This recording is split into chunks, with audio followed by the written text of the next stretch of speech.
हमने बहुत दिन पहले y equal to x sine x के ग्राफ की बात की थी। उसी प्रकार से साइन एक्स अपॉन एक्स के ग्राफ की बात भी की जा सकती है, लेकिन मैंने सोचा कि आज चलो हम साइन एक्स अपॉन एक्स के बजाय एक्स के स्थान पर अधिकतम पूर्णांक फलन यानी ग्रेटेस्ट इंटीजर फंक्शन ले लेते हैं और देखते हैं कि इसका ग्राफ कैसा बनता है। तो अब पहली बात तो यही आती है कि क्या ये ग्राफ हर एक एक्स के लिए परिभाषित है, यानी इसके डोमेन की बात की जाए तो डोमेन के लिए आपको रियल नंबर्स में से वो एक्स निकालने पड़ेंगे जिसके लिए उनका हर यानी कि डिनोमिनेटर 0 होगा। तो आर में से आपने उन एक्स को हटा दिया। अब ग्रेटेस्ट इंटीजर एक्स 0 होता है क्लोज 0 ओपन 1 के लिए, तो उसको आपने हटा दिया आर में से, यानी -∞ टू 0 यूनियन 1 टू इन्फिनिटी, ये हमारा डोमेन आ गया। परिसर जो है वो ग्राफ खींचने के बाद हम निकालेंगे, बल्कि ग्राफ खींचने के बाद थोड़ी हम लिमिट की चर्चा भी करेंगे।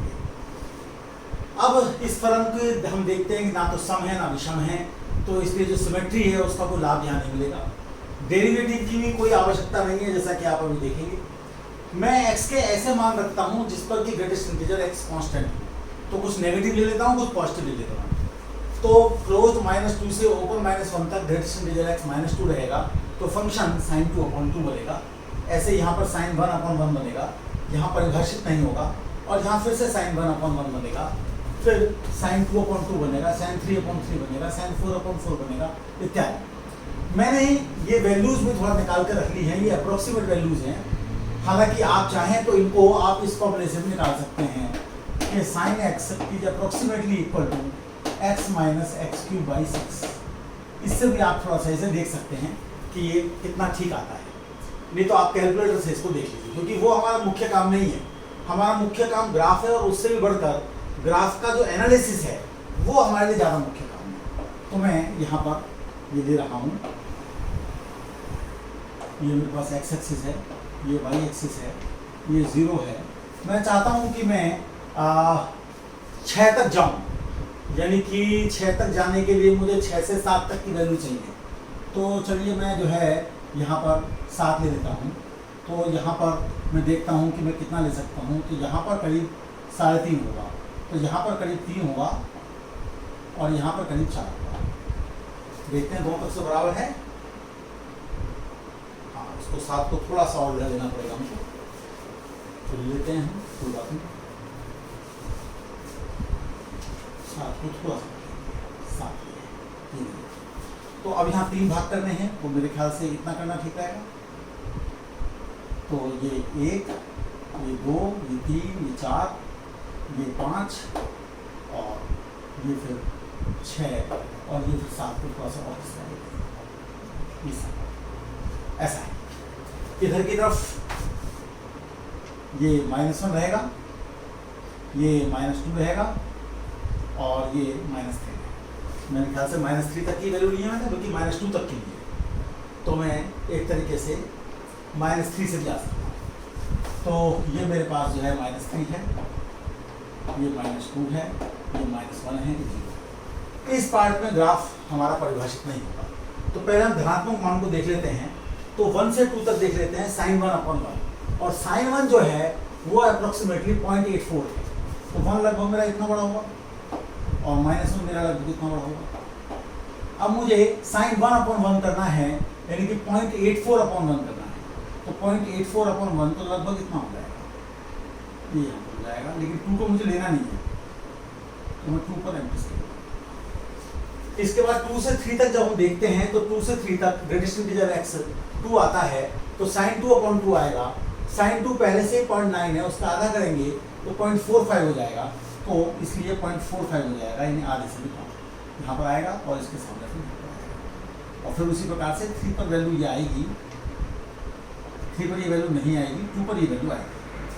3 से 4 के बीच में देखते हैं, तो sin 3/3 आता है, और sin 3 को मैं देख रहा हूँ 0.14 है, उसका हम 1/3 करेंगे तो 0.05 के करीब आएगा। तो 0.05 के करीब आएगा, यानी काफ़ी छोटा आएगा, यानी इतना छोटा आएगा। यहाँ पर ये एंट्री सर्किल, और यहाँ पर ये फिर 4 से 5 के बीच में देखेंगे तो sin 4/4 आएगा। अब sin 4 जो है वो मेरा नेगेटिव है, और उसका मैं 4th कर रहा हूँ पार्ट, तो 4th पार्ट करने से 0.2 के करीब आएगा। तो 0.2 के करीब आएगा।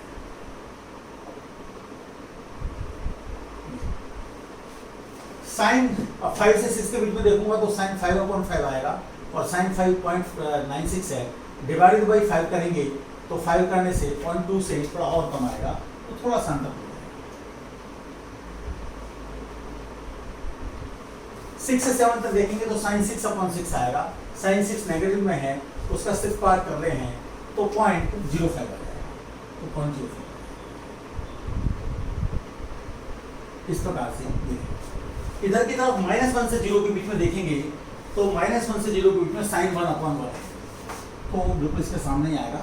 तो ये हमारे पास जो है ये हो गया वैल्यू और यहाँ पर ये वैल्यू हो गई, तो ऐसा करके हो जाएगा और ये वैल्यू नहीं है।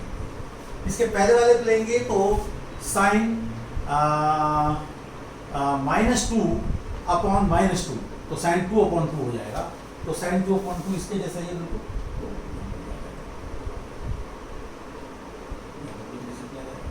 यहाँ साइन 3/3 आ जाएगा, तो साइन 3/3 ये वाला है और नीचे खिसक जाएगा, तो -2 को यहाँ देता हूँ, तो ये इस प्रकार से ये ग्राफ है। अब यहाँ पर आप देखेंगे कि कभी ऊपर जा रहा है, फिर थोड़ा नीचे हुआ, फिर ऊपर हो गया, फिर नेगेटिव में चला गया, फिर पॉजिटिव में आ जाएगा, इधर भी यही हाल है। तो अगर आप ये देखना चाहें कि इसका रेंज क्या है, तो रेंज के लिए क्या करें? अब रेंज निकालना बहुत आसान तो नहीं है, क्योंकि बात यह है कि अभी आपको लग रहा है कि जो मैक्सिमम वैल्यू है वो साइन 1 है, लेकिन हो सकता है कि जब आप साइन 13 निकालें 13/13 तो वो उसमें नीचे की तरफ 13 से डिवाइड हो जाएगा, इसलिए लगता है कि सबसे बड़ी वैल्यू तो ये है, तो पर सब, क्योंकि और जगह फिर आप डिवाइड करेंगे तो वो आपका जो है वैल्यू सबसे कम जो आएगी, तो वो पहली बार आपके पास में यहाँ आ रही है, और वो कितनी आ रही है, साइन 6/6 आ रही है माइनस की। उसके बाद वो और नीचे जाएगी और नीचे जाएगी और नेगेटिव होती चली जाएगी, लेकिन उसमें आप डिवाइड भी कर रहे हैं, तो ये थोड़ा सा इतना मुश्किल मामला है कि क्या होगा। ये एक सोचने की बात है कि इधर की तरफ हमारे पास क्या आएगा और इधर की तरफ हमारे पास साइन 1 आएगा, तो ये थोड़ा देखने की बात है कि क्या आएगा, इसको थोड़ा देखना पड़ेगा, ये क्वेश्चन मार्क है, ये देखने की बात है।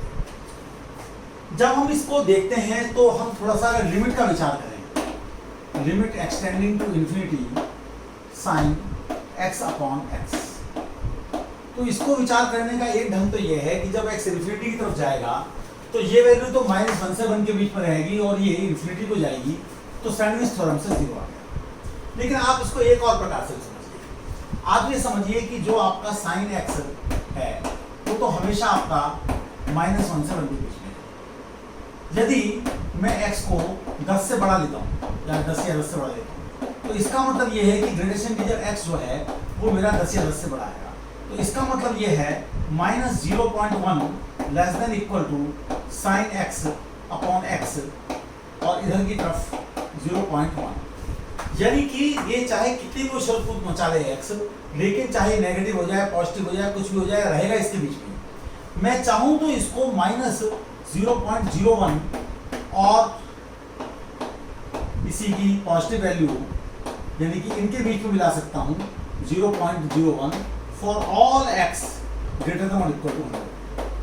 इसी प्रकार से तो आप देख सकते हैं कि मैं x की वैल्यू को सफिशिएंटली लार्ज देकर उछल कूद होने के बाद भी इस वैल्यू को जितना चाहे उतना छोटे गैप के अंदर रख सकता हूं, और उस गैप के बीच में आ रहा है 0, इसलिए इसको यहाँ पर 0 कहना चाहिए। तो ये थोड़ी समझ यहाँ पर होनी चाहिए। बाकी ये ग्राफ है, इसे आप देख लीजिए और सोचिए कि अगर ग्रेटेस्ट इंटीजर x यहाँ होने के बजाय यहाँ होता तो क्या होता, और कुछ नए प्रयोग कर सकते हैं, उनके ग्राफ देख सकते हैं, उससे लिमिट का आइडिया दे सकते हैं। बहुत बहुत धन्यवाद।